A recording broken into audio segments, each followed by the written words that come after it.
ప్రతిష్టాత్మకంగా నిర్వహించే మహానాడు ఈసారి నెల్లూరులో జరగనుంది.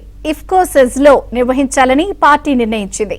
అక్కడ 2000 ఎకరాల భూములు అందుబాటులో ఉన్నాయని, ఈ నెల 6 నుంచి పనులు ప్రారంభిస్తామని మున్సిపల్ శాఖ మంత్రి పొంగూరు నారాయణ తెలిపారు.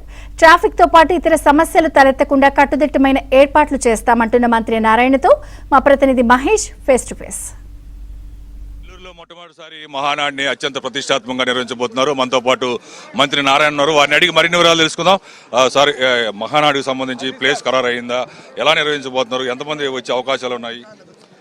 మహానాడు మన ఇఫ్కో ఏదైతే ఉందో ఇఫ్కో ప్లేస్లో యాక్చువల్గా మహానాడిని యాక్చువల్గా ఫైనలైజ్ చేశారు. దానికి సంబంధించి అక్కడ ఉన్న కంపాజ్ అంతా ఉంటే యాక్చువల్గా దాన్ని తొలగించడం నిన్న ఈవినింగ్ నుంచి మొదలుపెట్టారు. దానికి సంబంధించి కమిటీ కూడా ఇవాళ ఫైనలైజ్ చేస్తున్నారు. ఆ కమిటీ ఫామ్ కానీ ఇమీడియట్గా కమిటీ వాళ్ళందరం కూర్చొని డిస్కస్ చేసి చేస్తాం. 6వ తేదీ బాగుంటే యాక్చువల్గా 6వ తేదీ యాక్చువల్గా అక్కడ పూజ చేసి వర్క్ని స్టార్ట్ చేయడం జరుగుతుంది. గత మహానాడు సమయంలో చాలా మంది అక్కడికి వెళ్ళలేక, ప్లేస్కి వెళ్ళలేక ట్రాఫిక్ ఇబ్బందులు కష్టాల వల్ల వెనక్కి వచ్చేసారు. ఈసారి అలా జరగకుండా ఏమేమి చర్యలు చెప్పండి? అందుకనే యాక్చువల్గా నెల్లూరు సిటీ రూరల్ సిటీలో యాక్చువల్గా ఇది చేయాలనుకున్నా. ఫస్ట్ దానికి అనేక స్థలాలు కూడా చూశారు యాక్చువల్గా. అయితే ఎక్కడ చూసినా ట్రాఫిక్ సమస్య వస్తుంది, ట్రాఫిక్ వెహికల్స్ పెట్టడానికి. అందువల్ల ఇఫ్కో సైట్ అయితే కంఫర్టబుల్, దాదాపు 2200 ఎకరాలు ఉంది.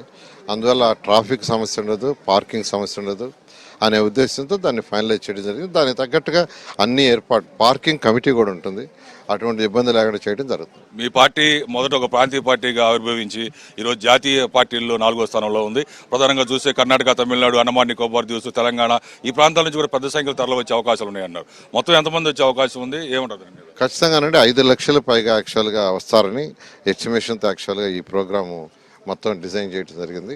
దానికి తగ్గ ఏర్పాట్లన్నీ చేయడం జరిగింది. సార్, జిల్లాకు సంబంధించి, రాష్ట్రానికి సంబంధించి ఏమేమి హామీలు ప్రధానంగా ఇవ్వబోతున్నారు? భవిష్యత్ ప్రణాళిక ఏం చెప్పబోతున్నారు ఈ మహానాడులో?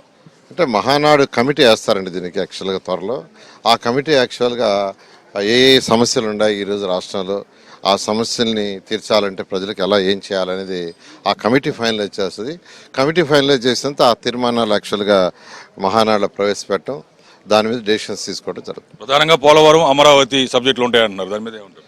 పోలవరం, అమరావతి అంటే ఏ సబ్జెక్ట్స్ ఉంటాయనేది కమిటీ నిర్ణయిస్తుంది. కమిటీ సజెస్ట్ చేసిన తర్వాత గౌరవ ముఖ్యమంత్రి గారు, అదే పార్టీ అధినేత యాక్చువల్గా, అదేవిధంగా వర్కింగ్ ప్రెసిడెంట్ యువనేత లోకేష్ గారు ఆ కమిటీ పెట్టి కమిటీ డెసిషన్స్ బట్టి వాళ్ళు ఫైనలైజ్ చేయడం జరుగుతుంది. మొత్తమే చూస్తే ఈసారి నెల్లూరులో మొట్టమొదటిసారిగా మహానాడిని అత్యంత ప్రతిష్టాత్మకంగా నిర్వహించబోతున్నారు.